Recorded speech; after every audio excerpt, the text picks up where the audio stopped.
Welcome to the Betrayal Trauma Recovery Bookshelf, a space for women healing from betrayal to reconnect with their mind, body, and soul, one page at a time. I'm Rachel Strong-Smith, a betrayal trauma coach who's walked this path myself. In each episode, we'll explore books that speak to the heart of recovery, books that validate your experience, offer insight, and remind you that you're not alone. This isn't about fixing yourself. It's about coming home to yourself. So, whether you're in the thick of survival or finding your way back to solid ground, pull up a chair. You're in the right place. Hi, welcome to the Betrayal Trauma Recovery Bookshelf. We're diving into a new book, Not a Casserole Widow by Kim Hansen Petroni. I really appreciate this workbook.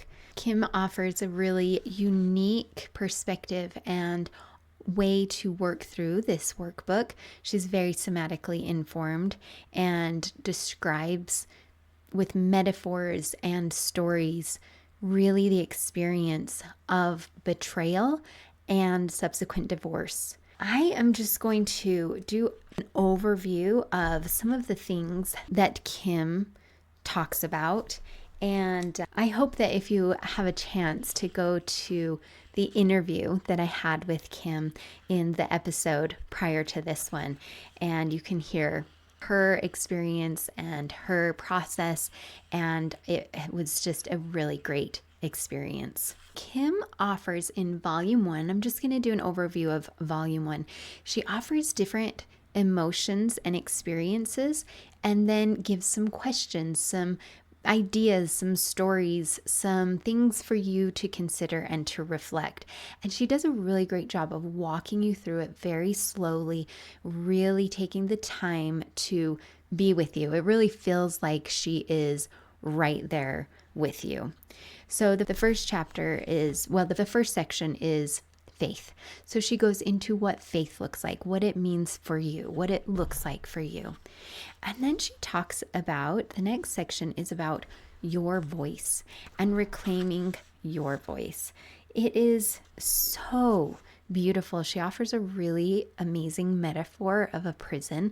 I really encourage you to go read that and really pick this book up. It is really helpful, especially for those dealing with betrayal trauma and facing divorce. It is a really great resource. She talks about how using your voice will release you from that private, suffocating, and offensive prison. Looking courageously inward, exploring your reality, and accepting who you are with gentle empathy will unlock the first gate. I think that is such a beautiful reminder. And this workbook can help you just slowly discover your own voice. Kim goes into forgiveness. It's a very big topic. And in the realm of betrayal trauma, we talk about forgiving. What does it mean to forgive? And then in the world at large, forgiveness, you need to always forgive and you don't want to be bitter and make sure you're forgiving. It's really something to look closely at. What are my beliefs about forgiveness? What does forgiveness mean to me? Kim shares the definition of forgive: to cease to feel resentment against an offender. And so then she looked up resentment is a feeling of indignant displeasure or persistent ill will at something regarded as a wrong, insult, or injury. It's really helpful to have that definition and look at that. What does forgiveness mean to me? Kim also offers a perspective of maybe it's not about forgiveness. Maybe you don't need to forgive. Consider that. And then there's also a consideration. Well, am I carrying resentment? Maybe I have forgiven if I'm not carrying that resentment. I want to talk about what my experience has been with forgiveness.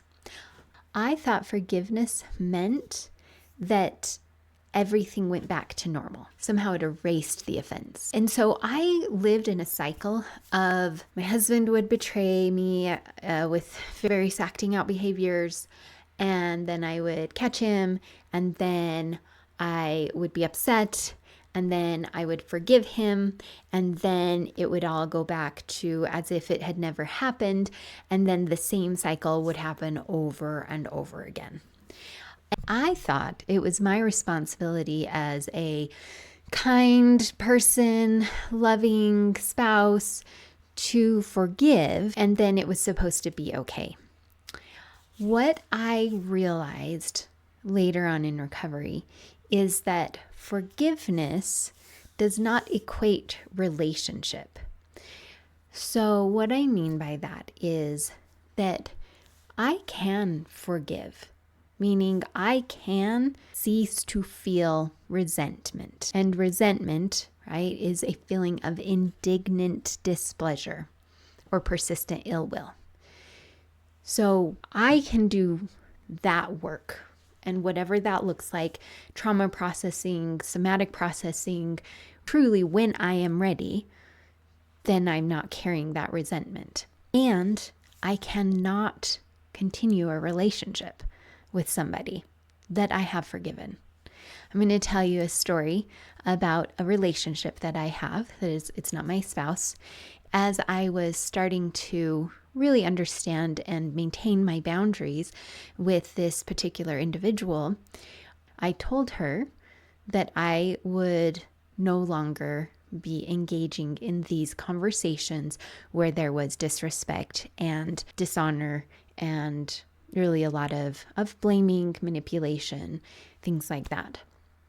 I needed to set that boundary for myself. It wasn't a good environment for me to be around that person. So this person then said to me, well, you just need to forgive and forget and move on.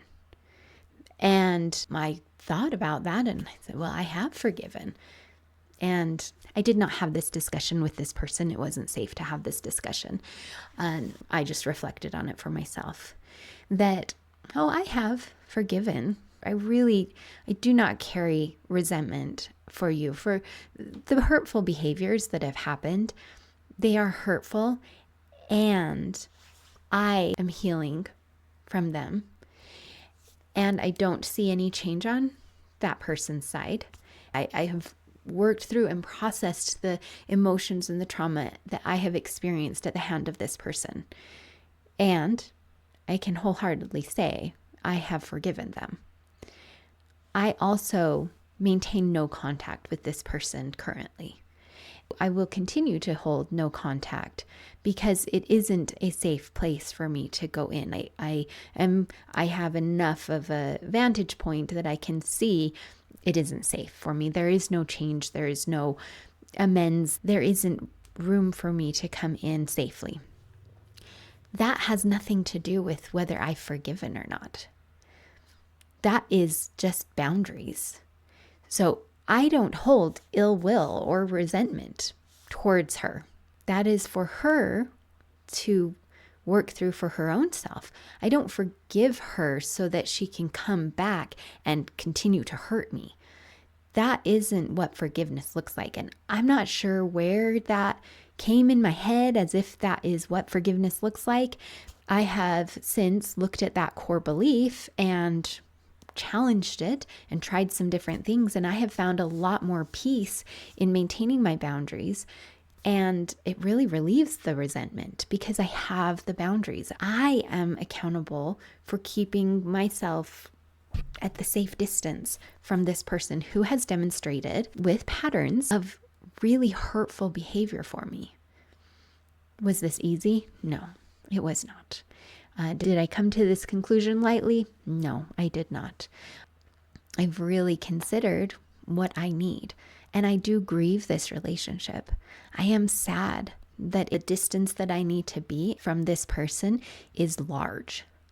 I would like to be in relationship with this person when and if there is safety, respect, honor, and room for real discussion.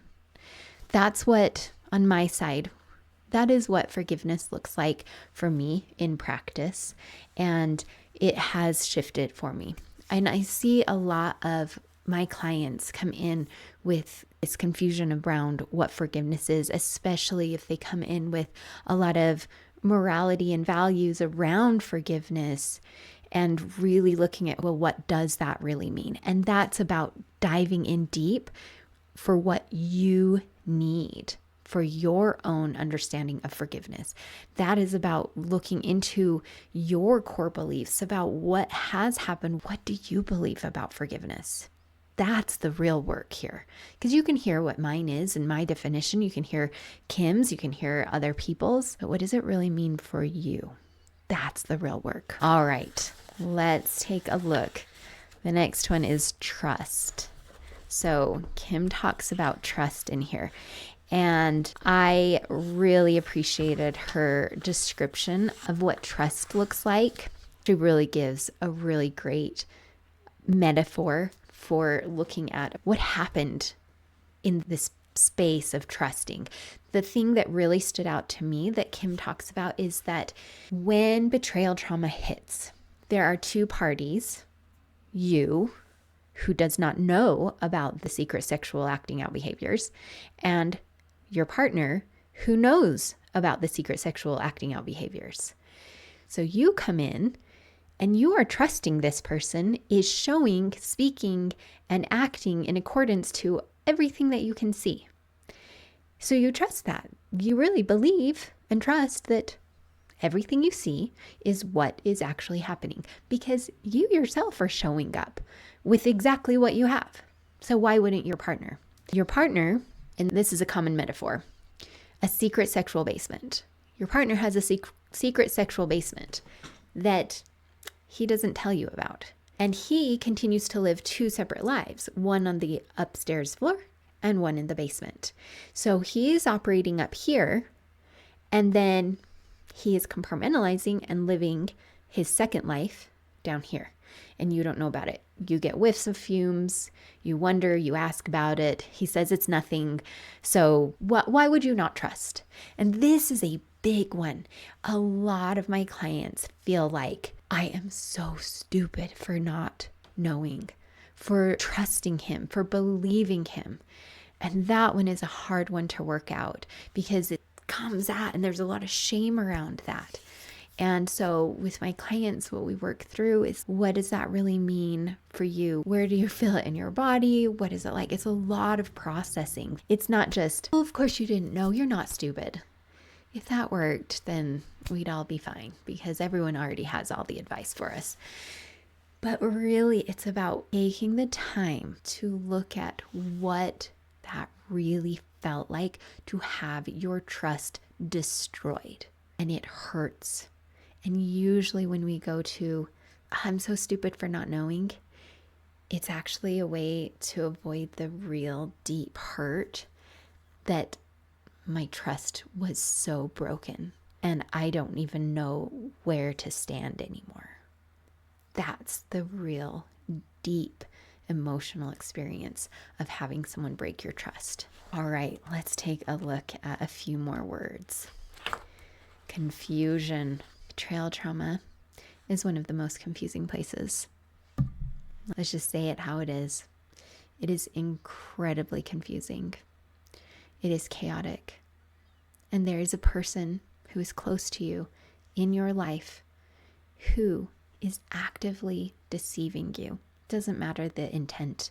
Doesn't matter why. He is actively deceiving you. He is actively hiding things from you.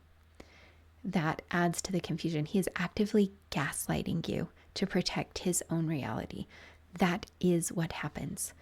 There's a lot of confusion. And this word needs no introduction. Fear, right? I really appreciate that Kim talks about, there's a common acronym of fear, false evidence appearing to be real. And she says, I completely disagree with that. And I'm like, amen, sister. No, that is real fear. I have every reason to be afraid because this has been my lived reality. The entire betrayal trauma thrives on that fear. We get that little whiff of like, oh, is something not right? Maybe we ask about it and our partner immediately blame shifts and then, and says, why are you making this such a mess? Oh man, no, I don't want to do that. No, I'm not trying to ruin our relationship, right? Kim talks about covert abuse, this undercover kind. She says it creeps up on you. This abusive behavior develops slowly and stealthily. There's a poem in here. I really recommend you read it. It is really powerful about what fear feels like and what fear feels like at the hands of somebody that you trusted, had an intimate partnership with, and what that looks like. I appreciate that Kim describes the feeling, that pit in your stomach of fear. And she says, this workbook won't make it go away, but once you can recognize fear when you feel it, you can regulate it. By regulate it, again, it doesn't mean it goes away. It means you are able to hold space for it. You have the support around you to experience fear and the sensation of fear. And that sensation is a really intense sensation. And so, again, I really recommend you get the support that you need in order to safely experience these emotions. Because there's a reason that our bodies have really shut out those feelings. And so when I work with my clients, we do little bit at a time of really feeling it in the body in order to process and allow that energy cycle to complete itself. But again, with support, because it can easily overtake and overwhelm, and then it's shut down because the body knows that it can't take more than it can take. So we're going to ease it and respect and honor the body. Kim talks about some somatic experiences to really process through those emotions and feelings. And that is the exact same thing that I do with my clients. It's really important to address the body and those emotional experiences that are happening. If we keep it all up here, we can know it, but our body doesn't know. So we're really trying to connect the two. We're not trying to override our body. We're trying to have them come together as really one and aligned. Worry is another big word here in Kim's workbook. To look at that, she offers some great suggestions about what to do with worry, how to hold space for worry, how to accept and acknowledge worry. Chapter 9 is courage.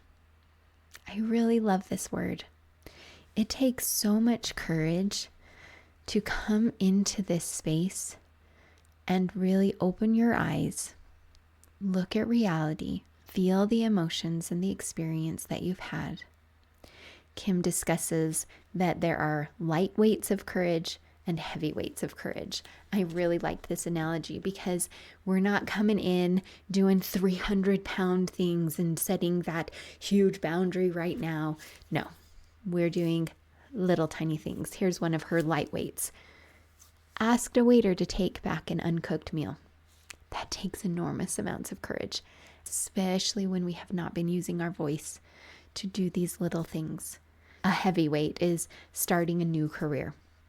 Those are the heavier things that take more courage, but just like a muscle, and Kim uses the metaphor of a muscle, we're going to start small and continue to build and grow. I, in my own life, have found that I started with some really small things that took a lot of courage, setting some boundaries that were really needed. And then I gradually worked up. I saw that, yes, I am getting stronger. These are getting more embodied in me. Now, for me, coming into this place where I am coaching has taken enormous amounts of courage. And I couldn't have gotten here if I didn't start with the small things. My first little boundary of, I will walk away when the conversation is unproductive. And that is what led me to here, being able to speak with my voice here on a podcast. It's taken enormous amounts of courage, but they have been baby steps at a time. I didn't start with this place. I started with the little weights. The very last word that Kim offers is hope. Kim defines hope. She says hope is to cherish a desire with anticipation to happen, or to want something to happen or be true. And she offers a place for a reflection, a vision of hope. What do you want it to look like? Kim also has a poem in here that's really beautiful about a sparkle of freedom. It starts small with a little ember of hope, and it grows with support like Kim's book, support like coaching groups, 12 steps. It grows, and it takes time, and it takes space, and it takes really leaning into this new space, and it takes that courage to step in just a little bit. It's not pushing it, it's just finding that awareness. All right, thank you for talking about Kim's book with me. I've really appreciated what she has to offer, and I hope you listen to the interview with Kim, and then stay tuned. We'll talk about volume 2 next time. All right, and as always, take what resonates and leave the rest. Bye-bye. Thanks for joining me today on the Betrayal Trauma Recovery Bookshelf. If something from this episode spoke to you, share it with a friend or come connect with me online. You can find me on Instagram and Facebook at Rachel Strong Smith. And if you want to go deeper, sign up for my email newsletter, where I share grounded support, personal insights, and practical tools to help you reconnect with yourself. Remember, healing isn't a straight line. It's a spiral, and every step towards yourself matters. So until next time, take gentle care.